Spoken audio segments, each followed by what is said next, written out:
Quand on parlera certainement du péché, les gens fouillent. Et vous voulez que Dieu vous parle. Mais Dieu ne vous parlera plus jamais. Parce que quand il dit de quitter dans le péché et tu ne quittes pas, tu ne feras pas autre chose. Amen. Et Dieu a déjà tout fait, il ne fera plus rien. La Bible est très bon sur la part pour nous. Tout est accompli. Il ne fera plus rien. Il manque à nous de saisir ce qu'il a déjà fait. Amen. Il dit, ils ont béni les toutes sortes de bénédictions dans les dieux célestes. Maintenant à nous de les saisir. Quand nous allons pécher, le poisson est déjà là. C'est nos pécheurs. De savoir pécher.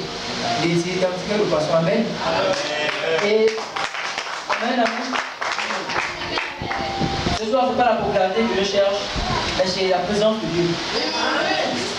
Ce soir, je parlerai déjà pour éclairer un peu pour éclairer un peu mon thème. Nous savons que selon l'étymologie du mot espérance, il vient du verbe espérer. Et par définition, espérer, selon la route, c'est vouloir et attendre la réalisation de quelque chose.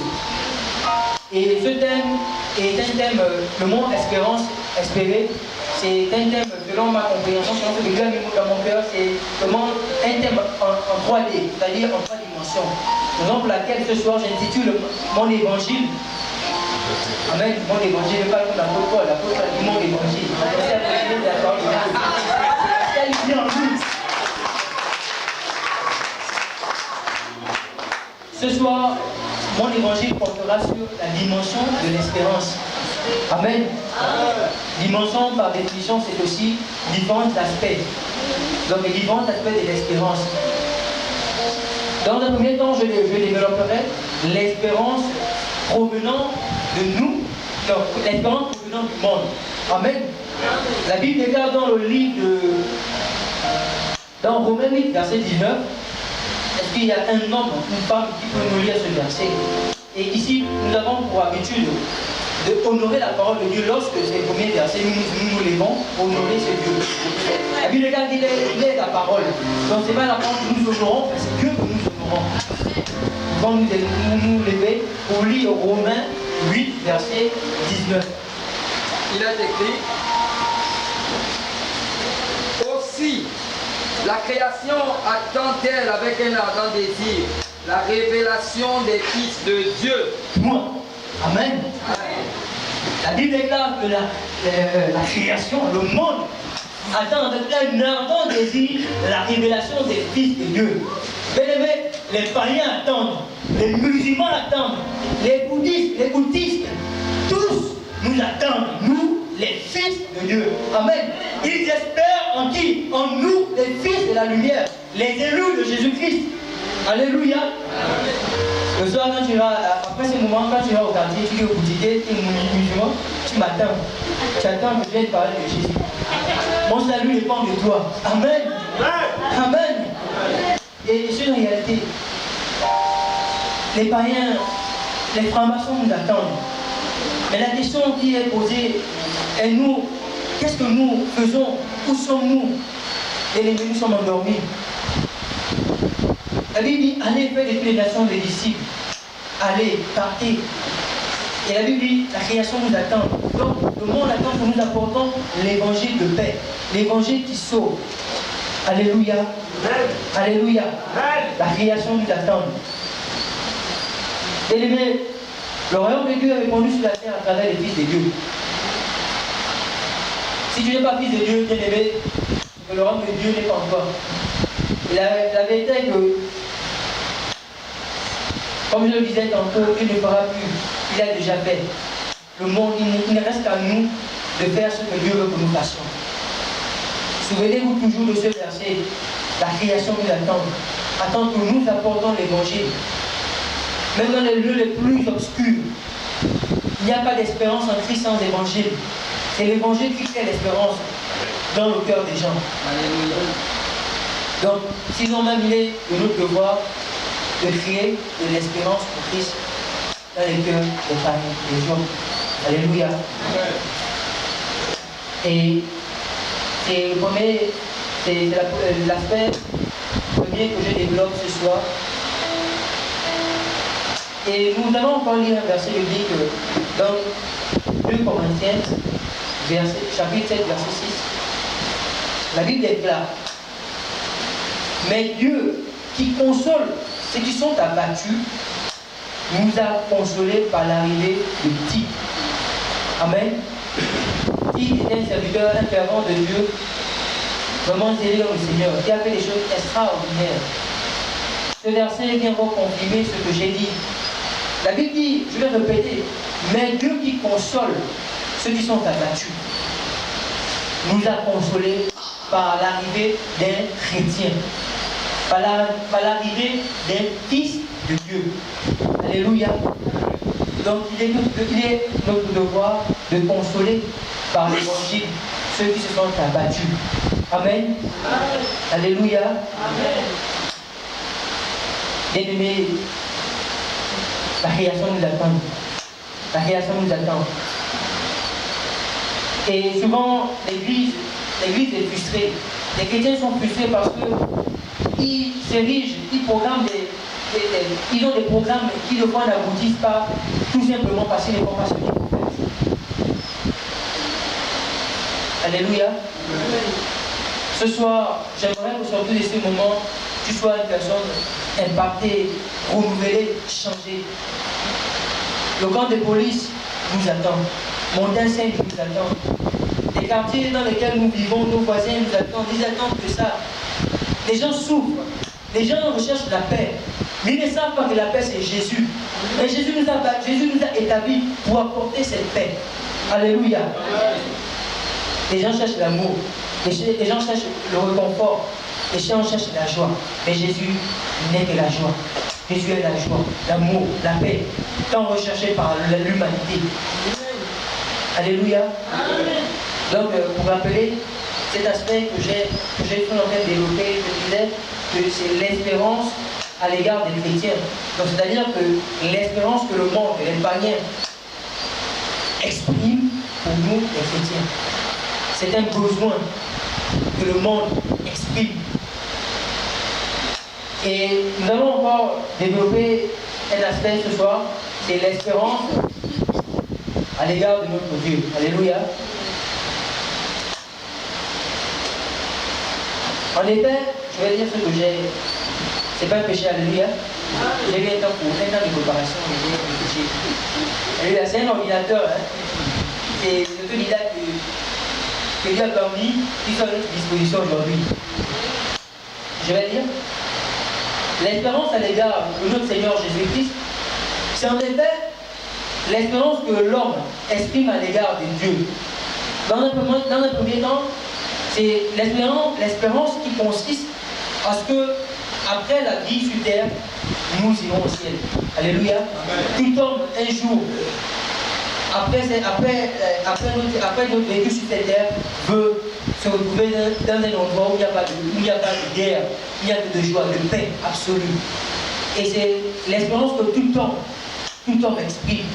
Donc nous voulons un jour être enlevés, nous retrouver au ciel, au sein d'Abraham, auprès de notre Seigneur Jésus-Christ. C'est cette espérance que nous avons. Nous avons lu Romains 8, verset 5 hier, tant pis pour les absents. Nous avons pu comprendre que le salut, l'espérance au salut consiste à être enlevé et se retrouver au ciel un jour. Le but de toute religion et l'objectif de toute religion, c'est la bonne conduite des âmes. Pour finalité, le ciel. Et malheureusement, aucune religion ne sauve. C'est Jésus qui sauve. Amen. Et les messieurs qui n'ont pas accepté Jésus-Christ dans ta vie, peu importe ton comportement, ton témoignage au quartier, si tu n'as pas accepté Jésus, tu auras un enfer. Le royaume des cieux n'est pas réservé à tout le monde. Excusez-moi de vous recevoir.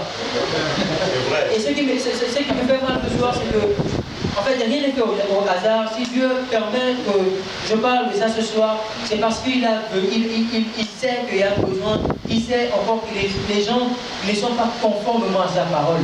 Amen. Aucune religion ne sauve. Aucune église ne sauve. Aucun pasteur ne sauve. C'est Jésus qui sauve. Amen. Nous ne sommes pas sauvés par une conduite. Nous ne sommes pas sauvés par un homme. Nous sommes sauvés par Jésus-Christ.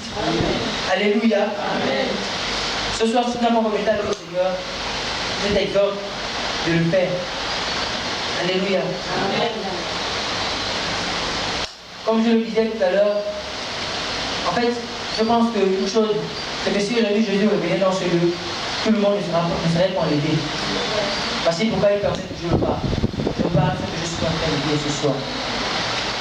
Le royaume des cieux n'est pas réservé à tout le monde. Ne nous trompons pas.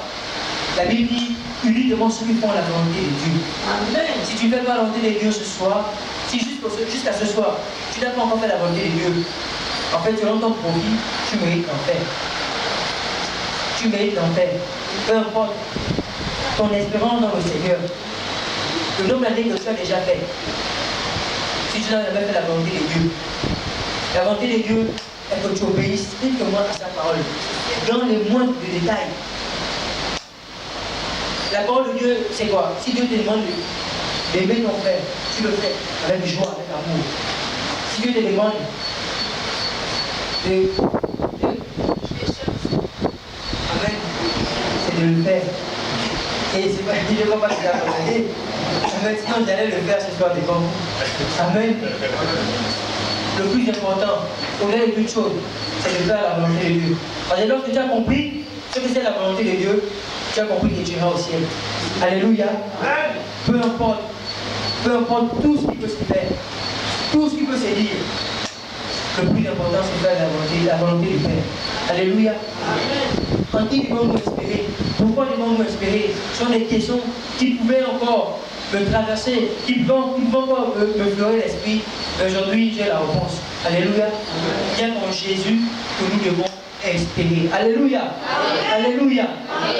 Et demain, si tu espères au pasteur peut te décevoir. C'est un homme, il n'est pas un divin, il n'est pas un être absolu. Il a ses faiblesses. Si tu espères en une église, bien-aimé, l'église peut te décevoir. C'est l'église qui sont les hommes. Les hommes qui sont faits de chair. La Bible dit que la chair est faible. Et c'est l'esprit, c'est l'esprit qui est disposé. Alléluia. Alléluia. N'espère pas un homme. N'espère même pas moi. N'espère pas pasteur Alexandre m'a présenté aux anciens. C'est vrai, Dieu les a établis pour nous orienter, mais pas pour nous sauver. C'est Dieu qui sauve. Alléluia. Dieu les a investis. Dieu m'a investi en tant que frère, en tant que pasteur, en tant que frère, pour te parler de lui. Pas pour te sauver. Je ne suis pas capable, je ne suis pas habilité à le faire. C'est Jésus seul qui est habilité à sauver nos âmes.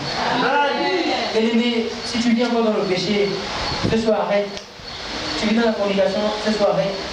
Tu vis dans tout ce qui peut influencer ton salut. Arrête ce soir. En réalité, en répondant présent à cet appel que nous avons adressé, vous êtes condamnés vous-même parce que vous avez permis, vous avez en fait Dieu a permis que vous entendiez ce que moi je vous dis ce soir. Assurément, je ne pense pas, mais tout le temps, c'est le point des églises, on demande de vous repentir, on demande d'arrêter la fornication. Le fois, ce n'est même pas la fornication qui est empêchant d'aller au ciel. Il y a des petites choses que nous négligeons. Mais ce soir, c'est une condamnation que tu sois venu parce que Dieu a permis encore que je te parle de ça. Si tu vis encore dans le péché, arrête ce soir. Arrête. Tu vis dans la convoitise, dans le vol, dans la masturbation, dans tout ce qui peut nuire ta foi. Arrête ce soir. Je n'ai pas honte de le dire. Parce que c'est la vérité. Bien-aimé, si j'atténue la vérité, c'est un châtiment plus lourd qui pèsera sur moi. La Bible dit que la condamnation sera plus dure pour ceux qui parleront, pour ceux qui ont parlé de la part de Jésus. Donc j'ai pas envie de te caresser pour que tu sois toujours en joie, en paix avec moi. Mais j'ai envie de dire une chose qui sauvera ton âme. Arrête ce soir. Arrête ce soir. Alléluia. Les gens qui ont fondé, qui ont concentré leur espérance sur les hommes ont toujours été déçus. Et nous allons lire encore, nous allons lire un verset ce soir. Nous allons lire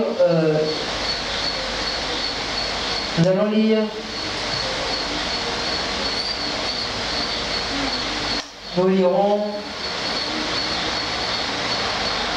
Jean chapitre 5. Jean chapitre 5, verset 5 à 9. Je demandais à quelqu'un de nous lire ces versets. Jean chapitre 5, verset 5 à 9.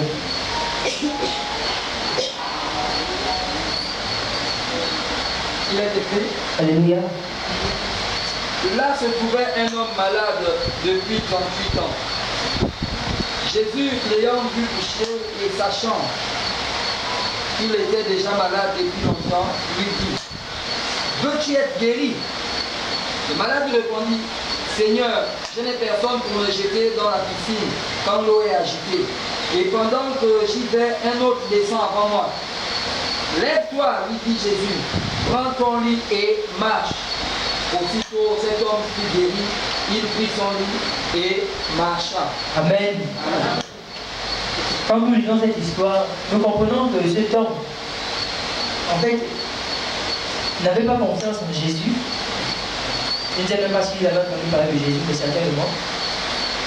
Cet homme espérait que quelqu'un l'aide à obtenir la guérison. Mais ce qu'il avait